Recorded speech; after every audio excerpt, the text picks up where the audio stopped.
What is something you did in your youth that, if you turned out to be a mentally ill psychopath serial killer, people would look back and say I should have seen it then? In 3rd grade, every day the teacher would start a sentence to a story, and we had 30 minutes to make up whatever we wanted after. Almost all of my stories involved something messed up, with one death usually happening. Some examples include the puppy fell into, and I proceeded to write a story about a puppy that fell into a bottomless pit, all of its probable thoughts, and said it fell so long it eventually died while still falling. Those were some awkward parent-teacher conferences, I'm sure. Have you ever seen those weird tube-like things that look, let's be honest, like male masturbatory aids, but that are really just toys? I can't for the life of me remember what they're called, but they were a favorite of mine as a kid. Unfortunately, they never lasted very long, as I had a tendency to accidentally puncture them within minutes of being gifted one.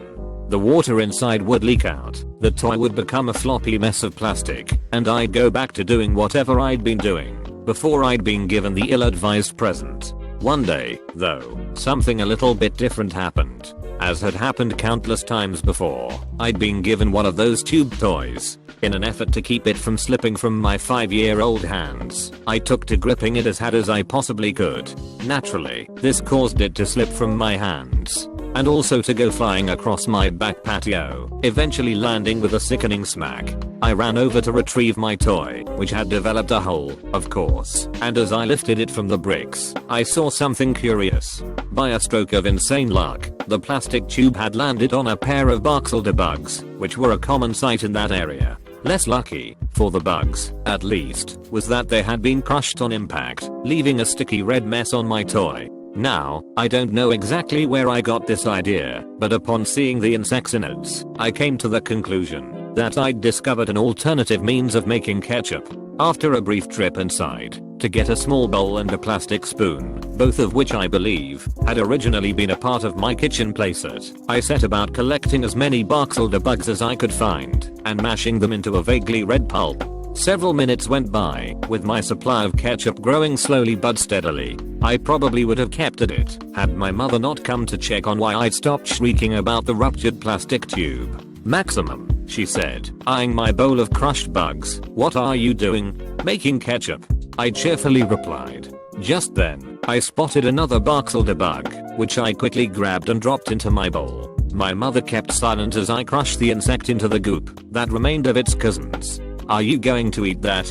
she finally asked, perhaps more calmly than most would expect. "Yes," I declared. "I'm going to put it on a hot dog and eat it." "We don't have any hot dogs," answered my mother. "Why don't you just take a taste right now?" Let me tell you, I was absolutely overjoyed that my mother was supporting my efforts. With a big grin on my face, I scooped up a bit of my newly made ketchup, slipped it into my mouth, and much, I screamed, coughing and spitting. "That's bad ketchup. Bad ketchup." My mother nodded, looking a bit more satisfied than perhaps she should have. "Go wash out your toys, and don't crush up any more bugs." I sullenly followed her orders, feeling intensely disappointed that I'd wasted so much time with my ultimately fruitless endeavor. At least, I reasoned, I could still get some enjoyment out of that punctured toy tube that I'd left outside. Unfortunately, by the time I returned, it had already deflated on its own. The anger and disappointment that I felt made me want to kill something. But my mother had said that I couldn't do that anymore. TL. Doctor, accidental toy mutilation leads to me torturing and killing dozens in pursuit of bad ketchup. Well, I suppose I may as well confess this. I'm a killer. My first murder, and I do think of it as such now, after all the therapy I've had, and self-analysis that I've done, was an accident. Though I've tried to rationalize it by claiming that I just wasn't careful enough, or that I wasn't paying attention. The simple truth of the matter is that there was an element of intent to my actions. I was curious about how it would feel, about what would happen. Like those times when you stand at the edge of a cliff and think, just for a moment, what it would be like to jump. The only difference was that my life wasn't at risk, but that of another being. I can still remember the wet, sickening crunch. The feeling haunted me for a while after that. But perhaps more disturbing was the sense of satisfied, empowered superiority that I experienced. I knew that killing was wrong, but in a strange way, I didn't care. In fact, I'd go as far as to say that knowing it was such a horrific act made it all the more appealing. I didn't have any plans to repeat it, but I wanted to. Just under a month later, I killed again. Put yourself in my shoes. Imagine seeing a lone innocent walking along the street at night. You might very well have missed them were it not for the glow of the street lamp and the dancing shadow of their movement. You glance around and see that other than them, you're completely alone. If you wanted to, you could end their life. You could be the final thing that they saw before the light in their eyes dimmed forever. You could be the only one to ever claim that you killed them. It would make you special. It would make you the equivalent of a god. Sometimes I wonder if my second victim even knew that I was coming. That was all it took. I gave myself over entirely to those murderous urges. I killed again and again, all the while convincing myself that I was somehow ridding the world of filth. Each time, it was an act of opportunity, a crime of passion executed by the cold, unfeeling entity that I became in those moments. To date, I've likely had dozens, if not hundreds of victims. And though I've learned to feel remorse for my actions, the motivation for those killings is still with me. I really hate spiders. I had a bully in 4th grade and he would not let up. One day he took my drawing and tore it up in half, so I chased him down the hall with a pencil, threatening to stab him with it. I tackled him down and had my arm drawn back when they pulled me off of him.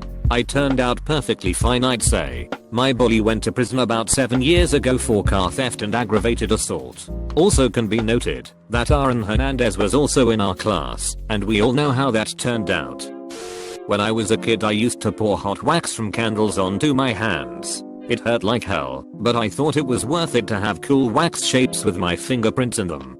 Definite serial killer material.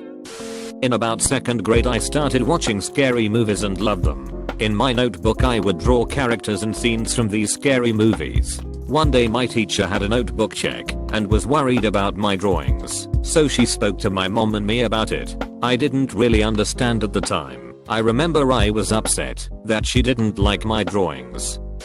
Well, my mom wrote this story down when I was little, and I'm glad she did, because I don't remember it. Apparently, at the age of 3, I had an imaginary friend named Thompson. One day, sadly, Thompson died. My mom asked me what happened to him, and I told her that he had eaten too many calories and therefore died. I then informed her that I was going to hold a funeral for him and make him a get well card. When I was 5, I read an article in Parents magazine about common household toxins, which, by the way, I haven't been able to find ever since. If the power of the internet can find that article from about 1992-ish, I would be very gratefully amused. The substances discussed in the article were carbon monoxide, lead, radon, asbestos, and formaldehyde. I must have read that article 10 times. I was fascinated by the first 2 in particular, but the others were cool too, I guess. I wrote a little song about carbon monoxide.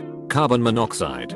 Carbon monoxide. Carbon monoxide is very, very deadly. I never said 5-year-old me was a lyrical genius or anything. Apparently, advanced reading skills don't guarantee advanced writing songs about lethal poison skills. Later, when I was 8, I had to do a research project in school on a topic of my choice. I wrote a disturbingly detailed 6-page paper on those particular 5 poisonous substances. Also when I was 8, I had these stuffed animals called Puppy Surprise and Kitty Surprise. There was a mother with a Velcro stomach, and each mother had 3 tiny baby stuffed animals in it. Adorable, of course. I named my mother Catfall. Her kittens were down the and stairs. The mother dog then got the name Anne, with puppies named Kill, Your, and Self. I repeat. 8-year-old me had stuffed animals named Fall, Down, the stairs, and Kill, Your, and Self. I remember a lot of giggling about those names, so I'm pretty sure I knew how fucked up it was. When I was 9, my favorite game was one I played by myself. Shocking, I know, that the creepy weirdo girl didn't have friends. I would pretend that I was being held captive by an evil Scandinavian man named Lankina, who locked me in his dungeon and forced me to knit scarves for his gnomes. He had a wife, Helga, who was kind of like my imaginary friend.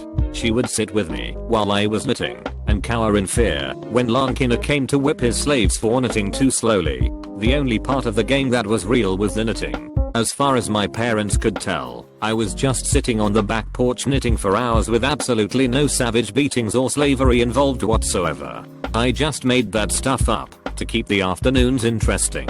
When I was 11, I had this toy that was a bunch of colorful erasers inside a plastic tube. I used to sit in class and hit myself in the knee with it over and over. Eventually my teacher asked me what on earth I was doing.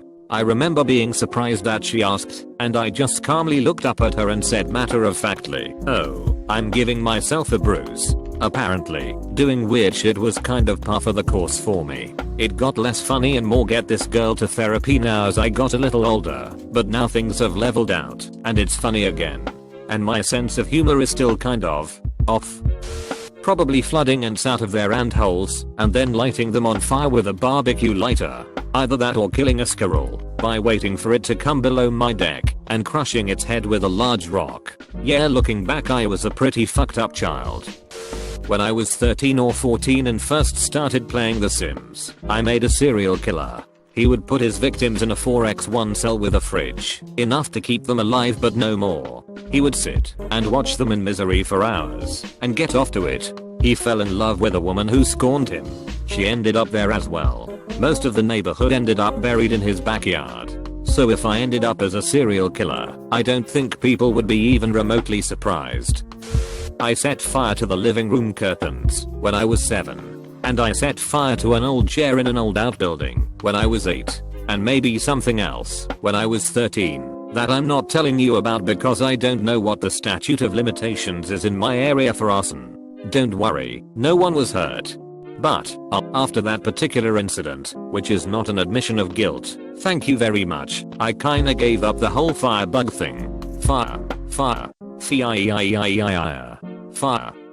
One time in the game Black and White, God Simulator game, I made everyone into an disciple breeder.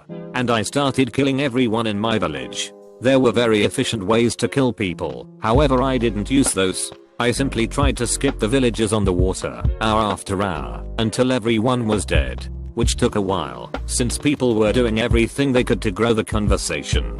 I really liked throwing the children. Or throwing everyone in a family except for the father. Then wait for him to remarry and have another 5 kids. Then kill them all and have him try again. My brother and I used to make paper airplanes and have contests to see who could make one that flew the best, or went the furthest, or landed most correctly. There were also a lot of small lizards around where we lived. So we eventually devised a way to judge the landing of our planes by taping a lizard in the crease at the front of the plane with his head sticking out the front. Then we'd throw our plane, and if it landed correctly with a nose up attitude, the lizard would come through relatively unscathed. However, if it landed virtually any other way, the outcome for the lizard was usually much worse.